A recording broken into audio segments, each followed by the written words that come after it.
En el siguiente gráfico se pueden observar los diferentes tipos de plaga y los granos que atacan.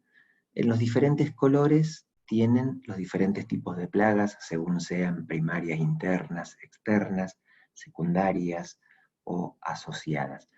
Pongamos un ejemplo. Cytophilus oryzae ataca cebada, maíz, arroz, sorgo, trigo y oleaginosas, o sea que una gran gama de cultivos.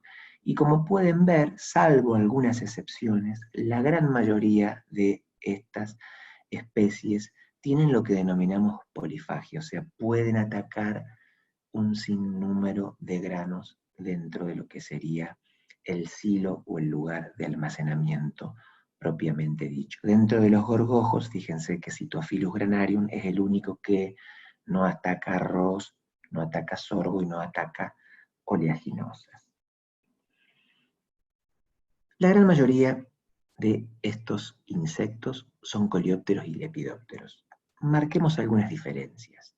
Los coleópteros adultos son de dimensiones reducidas y provistos de élitros muy resistentes, lo que le permiten movimientos en espacios reducidos, así también como grandes profundidades en los hilos, dentro de los granos fuertemente comprimidos. Generalmente vamos a ver ataques de estos coleópteros en lo que son las bases de los hilos. En cambio, los lepidópteros poseen dos pares de alas membranosas, las que normalmente no les permiten moverse demasiado.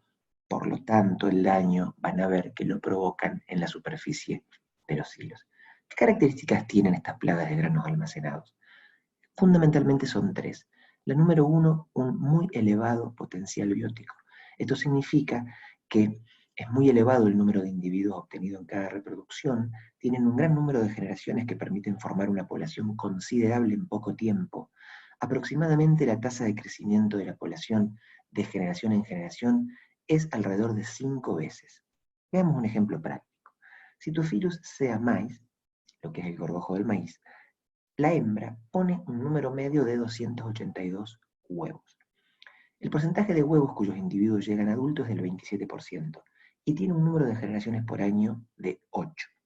Entonces, si nosotros vemos el primer número, que es el de la progenie, que es igual a 76, eso es el factor de 282, que son los números promedios que pone cada hembra, por un 27% de individuos que llegan a adultos, y me da 76.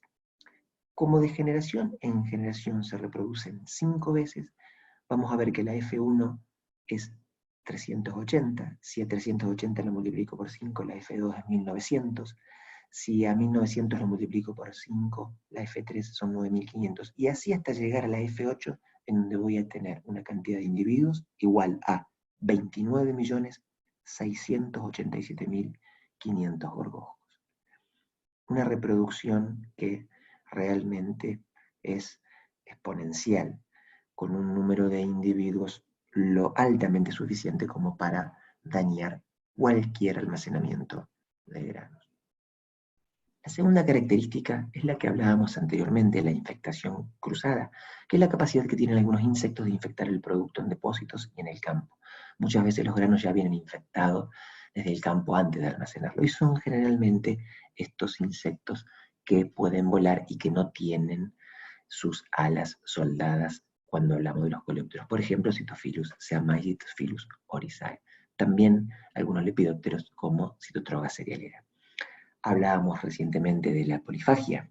La mayoría de estas plagas de granos almacenados tienen la capacidad de atacar diversos productos, lo cual le permite multiplicarse en ausencia del hospedero preferido. Y acá tenemos un sinnúmero de especies que están en las zonas como Cytotroga cerealera, Cytophilus seamai, Cytophilus grisae, Rhizoferta dominica, Tribolium castaneum, Tribolium confusum, Oryzaphilus urainensis, Cytophilus granarium, Plodia interpuctella, Lacioderma cervicorne, Ácaro ciro y Ácaro fario.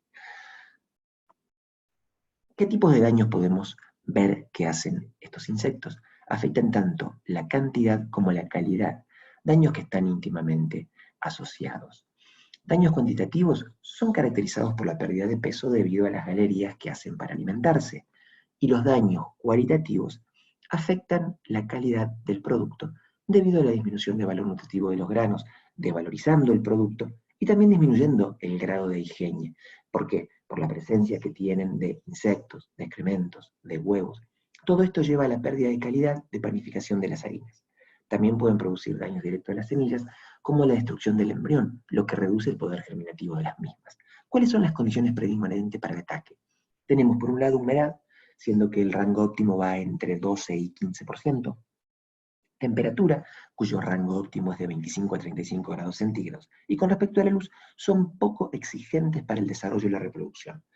Cuando la humedad de los granos supera el 15%, se torna desfavorable para los insectos, debido a la proliferación de hongos, que destruyen tanto huevos como larvas como pupa de los mismos. Lo ideal es almacenar los granos con 10% de humedad. Eso se logra mediante el secado, pero con la humedad del aire, la misma puede aumentar hasta un 12%, y a veces el secado no invalida el ataque. Ante cada humedad relativa, el grano logra una humedad de equilibrio. Hay que monitorear en el tiempo tanto humedad como temperatura. Debajo podemos ver que granos de soja, girasol, trigo, maíz y sorgo, ante variaciones de humedad relativa, van variando su respectiva humedad. En este esquema podemos ver claramente cómo condiciones de temperaturas superiores a 20 grados centígrados y humedades ya superiores a 10% son un condicionante favorable para la proliferación tanto de hongos como de insectos. Con respecto a la temperatura, los insectos generan calor biológico. Eso aumenta la temperatura de los granos mediante la respiración, así como también los hongos y la propia respiración de los granos. Los ácaros no afectan con la temperatura menores a 5 grados centígrados. Los insectos no son peligrosos por debajo de los 15 grados centígrados. Los hongos no desarrollan con temperaturas inferiores a 15 grados centígrados. Es posible, mediante sondas, determinar dónde hay un foco de infección, como vamos a ver seguidamente, y cómo se instalan esas sondas. Las variaciones de temperaturas anuales afectan a los granos. La diferencia de temperatura facilita el movimiento de agua en la masa de los granos. Fíjense en la curva cómo la temperatura ambiente sube, luego comienza a bajar y hay un desfasaje en donde tenemos una suba de la temperatura de los granos. Con las estaciones del año ocurre que en el invierno se enfría el aire intergranario, por ser más pesado, baja e impulsa al aire caliente que arrastra la humedad hacia arriba. Y es tomada por los granos. Por eso la acumulación de humedad se ve en esta parte de arriba. En cambio, en verano, el aire intergranario se calienta y sube, impulsando el aire frío de la parte central hacia abajo, donde se acumula la humedad, originando el deterioro de los granos. En conclusión, entonces, en el invierno la acumulación de humedad se da en la parte superior y en el verano se da en la parte inferior del silo. El calentamiento espontáneo. El calor del grano puede tener diversas causas. Uno, alta temperatura inicial. Cuando uno cosecha en días muy calurosos, hay una falta de enfriamiento al salir de la secadora. Puede ser también por grano sucio y quebrado, que posee mayor ritmo respiratorio. El segundo punto es la alta humedad, que facilita el ritmo respiratorio de los granos y de los hongos. El tercer punto son los microorganismos. Los hongos producen un foco de calentamiento húmedo con temperaturas que llegan a 55 o 60 grados centígrados. Y el cuarto punto son los insectos, que producen un foco de calentamiento espontáneo seco. Las temperaturas pueden alcanzar los 40 grados. Ahí debajo hay un esquema muy sencillo de cómo, mediante cables correctamente ubicados y sensores puestos en diferentes profundidades, podemos saber más o menos dónde está el foco del calentamiento, y lo vamos a ver y a desarrollar más adelante con mayor precisión. Ahí vemos que la distribución del calentamiento se puede dar en diferentes zonas. Tenemos acá una capa con mayor humedad, acá tenemos una zona de calentamiento por gorgojos, esa zona de calentamiento puede estar dada por verdín. Va a depender de qué ocurra en cuanto a la temperatura, en cuanto a la humedad, en cuanto a la época del año y a qué insecto pueda o no tener yo dentro de ese silo. ¿Por qué airear? La aireación en los silos es fundamental. Y aireamos porque el grano es un organismo vivo que respira, que genera humedad y calor. Entonces, esas condiciones facilitan el desarrollo de los hongos. El proceso de aireación consiste simplemente en el pasaje de un determinado volumen de aire a través de la masa de los granos y el objetivo principal es mantener la temperatura del grano dentro de niveles deseados. Como objetivos secundarios podemos citar los siguientes: controlar olores desagradables, evitar los movimientos conectivos dentro del granel, controlar insectos y hongos y facilitar también la aplicación de pesticidas si es que ya sabemos que tenemos insectos. Al mantener frío el granel se extiende el tiempo de almacenaje seguro, comúnmente llamado TAS, del grano, el cual se define como el tiempo que tarda el grano en perder el 0,05% de materia seca, debido a su actividad metabólica. Por ejemplo, un grano de trigo a 16% de humedad no se recomienda conservarlo más de 25 días, si su temperatura es de 35 grados. En cambio, el mismo grano se puede conservar hasta 150 días si su temperatura baja a 15 grados, que es lo que podemos observar claramente en este gráfico. Como bajando esos 20 puntos de temperatura podemos conservar ese grano más de 100 días de lo que lo estábamos conservando con una temperatura de 35 grados centígrados. Acá tenemos otros ejemplos del tiempo de almacenaje seguro para distintas humedades y distintas temperaturas de los granos. Por ejemplo, con temperatura inicial del grano de 10 grados centígrados y una humedad de 14, podemos tener 1314 días de almacenamiento.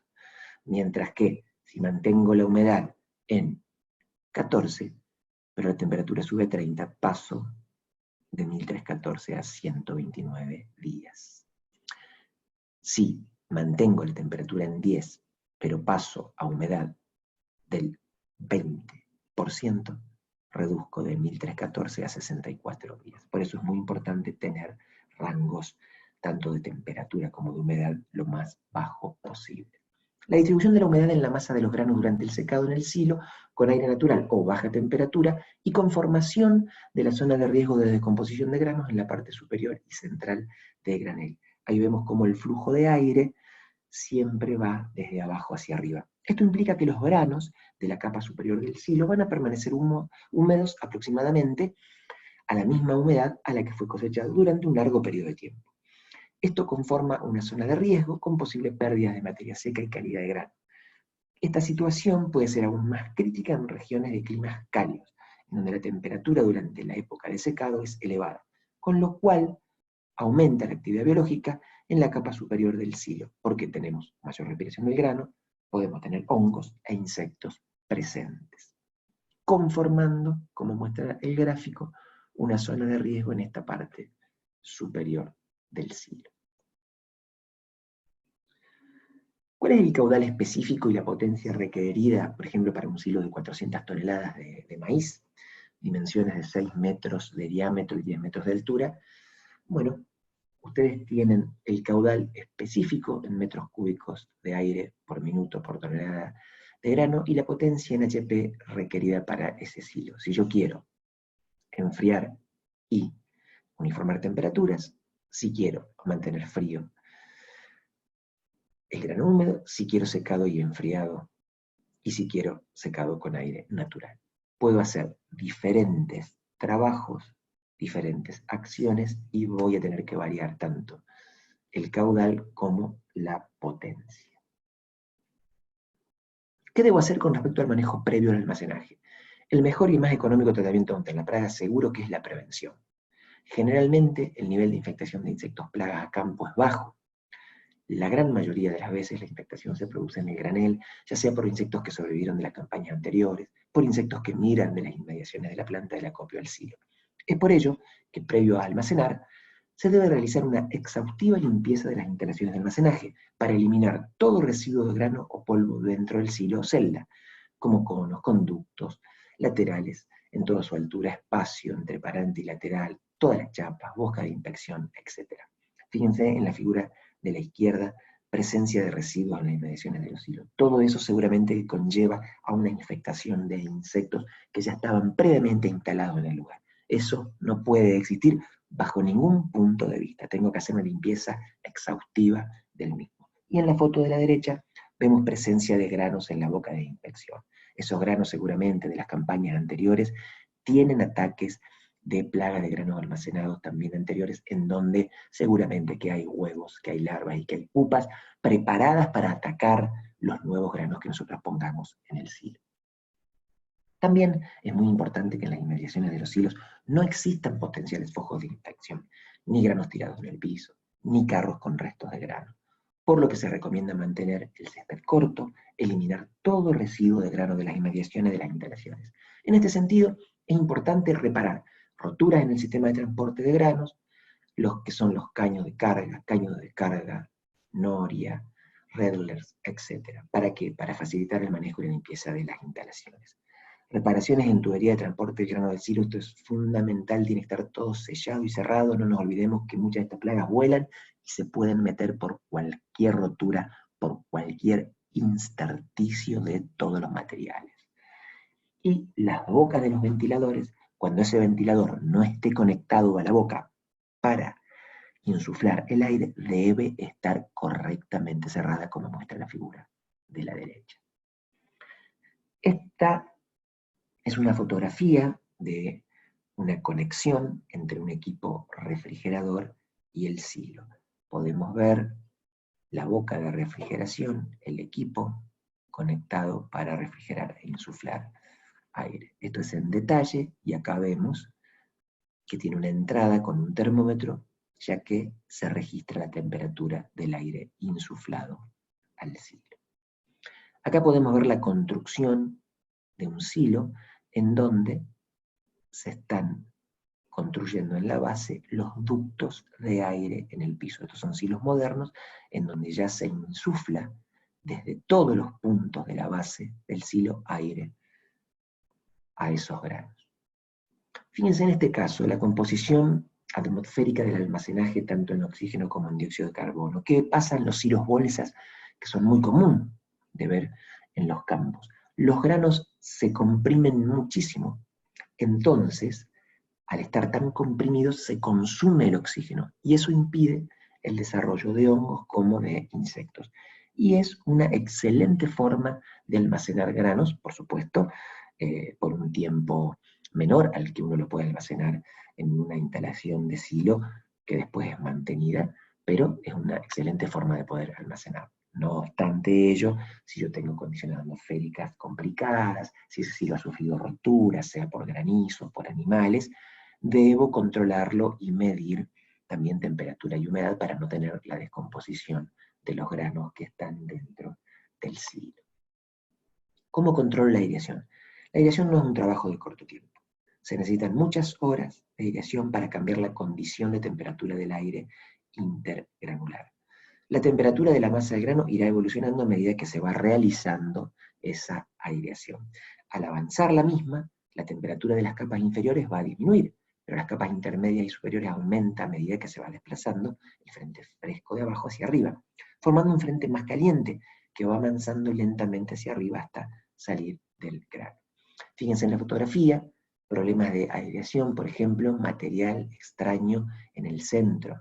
En ese material no hay flujo de aire. ¿Cuál es la solución? Durante el llenado, vaciar el centro cada 24 horas para hacer un cono en el cereal. Y así se estaría solucionando.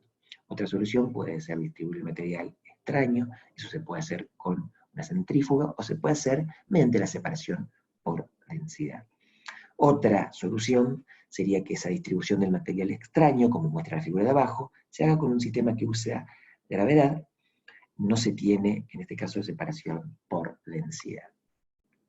Otro problema de aireación: el túnel sucio, perforaciones de pisos tapadas, ventilas de techos tapadas. No hay flujo de aire. ¿Cuál es la solución? Limpiar el grano antes de almacenarlo.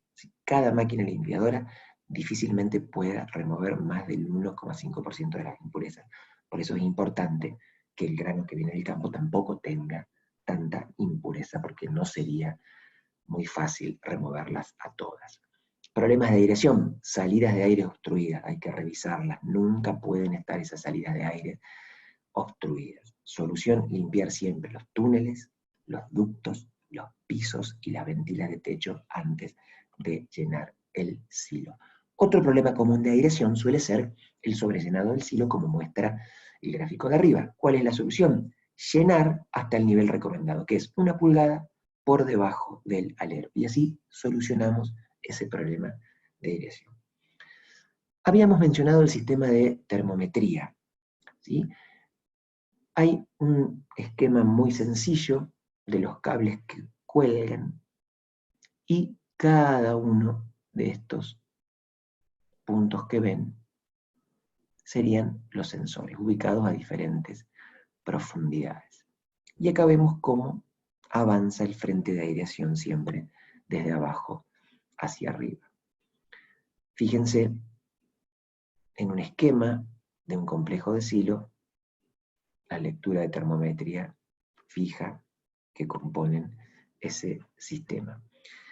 Estos cables se instalan dependiendo el diámetro del silo, la cantidad va a variar de ellos, tienen una disposición espacial en donde yo tengo que tener en cuenta esta superposición para que todos los puntos queden debidamente con un sensor. En un esquema podríamos ver algo así. Por ejemplo, si yo tengo un silo y veo este foco de calentamiento en naranja, seguramente que este sensor es el que va a marcar una temperatura superior al resto que yo voy a poder leer desde afuera. Y entonces sé dónde voy a tener que airear o enfriar para combatir ese foco de calentamiento. Las lecturas de termometría fija, como son los componentes del sistema, son cables que contienen varios puntos de lectura de temperatura. Hay cajas de transferencia de información procedente de los puntos de lectura de los cables, y un sistema de lectura que puede ser manual o fijo, puede ser desde simple hasta computarizado. Hoy por hoy se está instalando casi todo computarizado. Entonces yo lo que tengo es diferentes fechas en donde van leyendo la temperatura, diferentes cables del 1 al 6, y cuando la temperatura sube yo puedo tomar alguna decisión de enfriar y observo si ese enfriamiento ha sido correcto. Y veo, por ejemplo, en el cable 6, el 18 de febrero y el 20 de febrero tenía 30 grados centígrados, pero el 22 logré bajarla a 28 grados centígrados. ¿Qué significado tienen esas lecturas de termometría? Un calentamiento concentrado en la parte superior del grano puede evidenciar condensación en la tapa del silo, humedecimiento en la capa superior del grano, inicio de una infectación en la parte alta del grano en la superficie. Un calentamiento concentrado en la base del silo puede evidenciar inicio de una infectación en el fondo del silo, proveniente de las bocas de descarga o de los ductos de aireación, o humedecimiento de la capa inferior del grano por diversas circunstancias.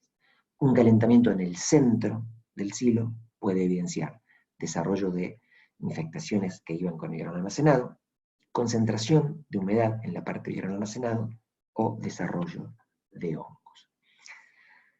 Efectos del trasiego en la temperatura del grano. Mover el grano de un silo a otro disminuye las estructuras de calentamiento.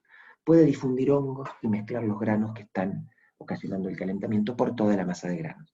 Es posible que en forma inicial el calentamiento sea cortado, pero luego de algunos días o semanas seguramente se va a reiniciar.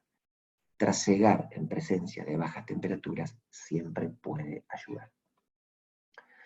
Acá vemos una fotografía de lo que podía ser un silo de bolsas cosechadas con diferentes cultivos, y fíjense que uno tiene que mantener todo eso en orden y en equilibrio para que los insectos no lo puedan dañar. Muchas veces hay que hacer aplicaciones en esos granos de insecticidas por las dudas que un foco que comenzó en un lugar termine yéndose al resto del silo y ocasionando un daño aún mayor. También se pueden hacer aplicaciones en los depósitos o almacenes de harinas para todo el control de lo que serían las plagas secundarias o asociadas.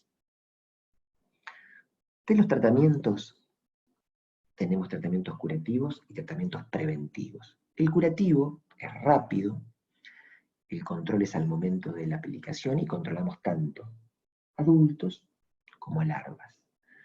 No son residuales y generalmente se definen como gordogicidas.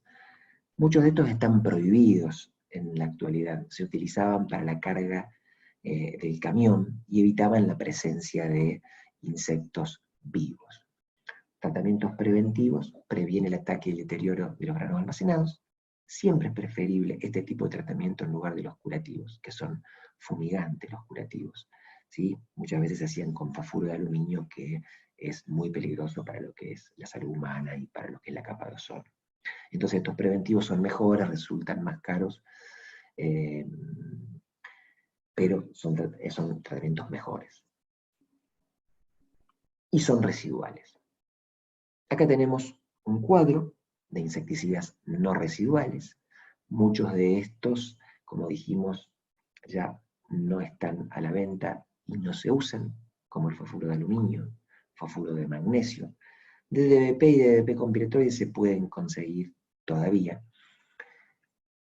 Se clasifican según el modo de acción. Fíjense que hay algunos de ingestión, contacto, inhalación, y los que son de gas solamente por inhalación. Dicen cuáles controlan o cuáles no controlan el taladrillo. Eso es importante, lo que es Rhizosphaerta dominica, todo lo que serían fosforados no lo controlan y tiene que ir sí o sí un piretroide.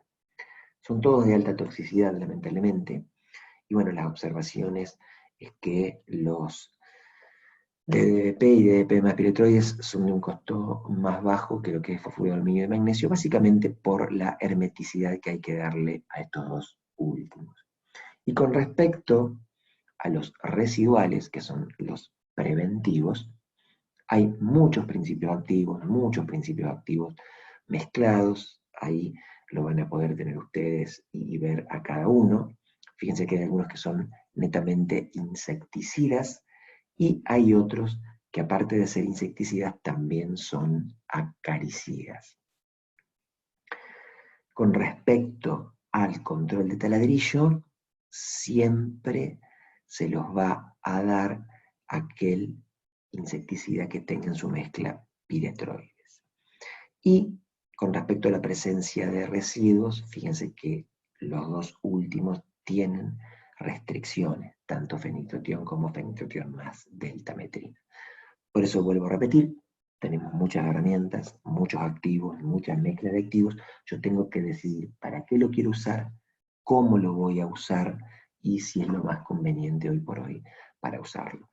No nos olvidemos además que aquellos alumnos que después se reciban y ejerzan su actividad profesional en la provincia de Córdoba van a estar bajo el marco de la Ley 9164 de aplicación de fitosanitarios, y eso conlleva hacer cada aplicación con una receta agronómica que sirve como documento público, y cada cosa que hagamos fuera de la ley puede después traer consecuencias a futuro.